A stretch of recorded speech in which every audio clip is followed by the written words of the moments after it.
27 বছরের বুড়ি মেয়েকে কখনো আমি আমার বাড়ির বউ করব না। শাওন এই কথা শাওনের কানে যেতে সে তার মাকে বলল, আহ মা চুপ করো, ফোনের ওপারে মায়া আছে। তখন তার মা আবারও বলে উঠল, ওই মেয়ে ফোনের ওই পাশে আছে, তাতে আমার কি?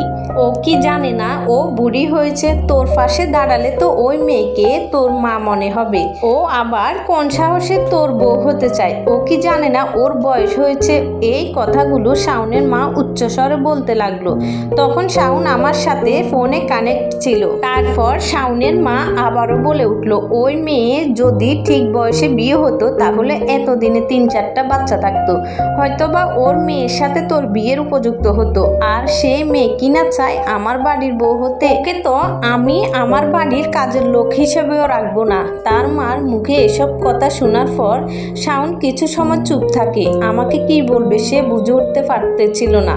তখন আমাকে ফোনে বলল, তুমি এখন রাখো, তোমার সাথে পরে কথা হবে। এই কথা বলে সে ফোন কেটে দিল। ফোনটা মুখের উপর কেটে দিতে আমি হাও মাও করে কান্না শুরু করলাম।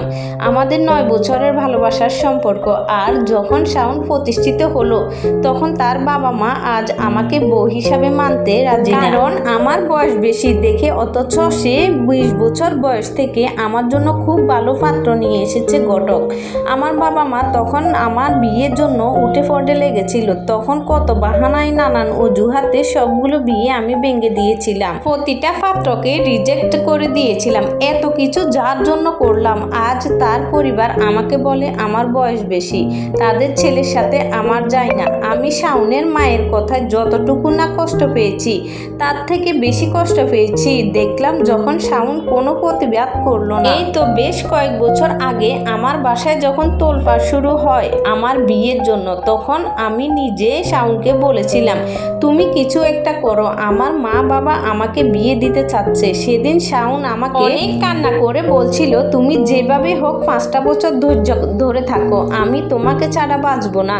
আমি পড়ালেখা শেষ করে প্রতিষ্ঠিত হয়ে তোমাকে বিয়ে করব। সেদিন শাওন আমার কাছে সময় চেয়েছিল, অপেক্ষা করতে বলছিল। আজ এতগুলো বছর পর সেই পরিবারের কাছে আমি বুড়ি। তাদের সরকারি ছেলের পাশে এখন আমাকে বুড়ি লাগে।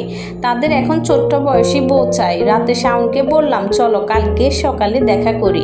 শাওন বলল, আচ্ছা ঠিক আছে। সকাল হতে না হতে আমি পার্কে যেয়ে উপস্থিত। তার কিছুক্ষণ পর শাওনও আসলো।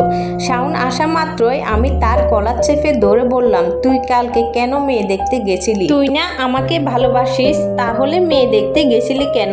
তখন শাওন আমাকে উত্তরে বললে, ছাড় আমাকে, সবাই দেখতেছে, পার্কের লোক। তখন আমি উত্তেজিত হয়ে বললাম, দেখুক সবাই, দিনের পর দিন তুই আমাকে কিভাবে ঠকিয়েছিস। তখন শাওন শান্ত কণ্ঠে বলে, প্লিজ তুমি শান্ত হও, তোমার পা দুইটা ধরি। তারপর আমি কিছুটা শান্ত হলাম। এরপর আবারও সঙ্গে বললাম, তোমার কি মেয়ে পছন্দ হয়েছে? শাওন প্রশ্নের উত্তর দিল না। তারপর আবারও বললাম, মেয়েকে কি তুমি রিজেক্ট করেছ? শাওন আমার কথায় কোনো উত্তর দিল না, আমতা আমতা করতে থাকে। আমি বললাম, ঘুরিয়ে পেঁচিয়ে এরকম কথা না বলে আসল কথা বলো। এখন শাওন বলল, মেয়েকে আমি রিজেক্ট করতে পারিনি। আমার পরিবার মেয়েটাকে অনেক পছন্দ করেছে, যদিও আমি অনেক চেষ্টা করেছিলাম কিন্তু কোনোভাবে তাদের আটকাতে পারিনি। তারা মেয়েটাকে রিং পরিয়ে দেয়। তখন আমি কান্না করে বললাম, তুই কি সত্যি চেষ্টা করেছিলি? কোনো কথা বলে না, মাথা নিচু করে দাঁড়িয়ে থাকে। তখন কিছুটা শান্ত হয়ে বললাম, মনে কষ্ট নিয়ে। তুমি কখনো চেষ্টাই করনি শাওন? কখনো না। শাওন যদি চেষ্টা করতে পারতো তাহলে আজকে মেয়েটাকে রিজেক্ট করতে পারতো। যেভাবে আমি বছরের পর বছর শত শত পাত্র রিজেক্ট করেছি, তখনও শাওন মাথা নিচু করে বসে আছে। আমি বললাম, তোমাকে আর কিছু বলতে হবে না শাওন, তুমি এখন মনে করো তোমার মতো 28 বছরের সুদর্শন পুরুষের পাশে আমি 27 বছরের একটা বুড়ি মেয়েকে মানাই না। আমাকে তোমার পাশে বড্ড বয়স্ক লাগে। তখন শাওন আমাকে বলে উঠল, আমি তোমাকে অনেক বেশি ভালোবাসি। তখন আমি বলে উঠলাম, সত্যি যদি আমাকে ভালোবাসতে তাহলে যুবতী রূপসী মেয়ে দেখে গলে যেতে না।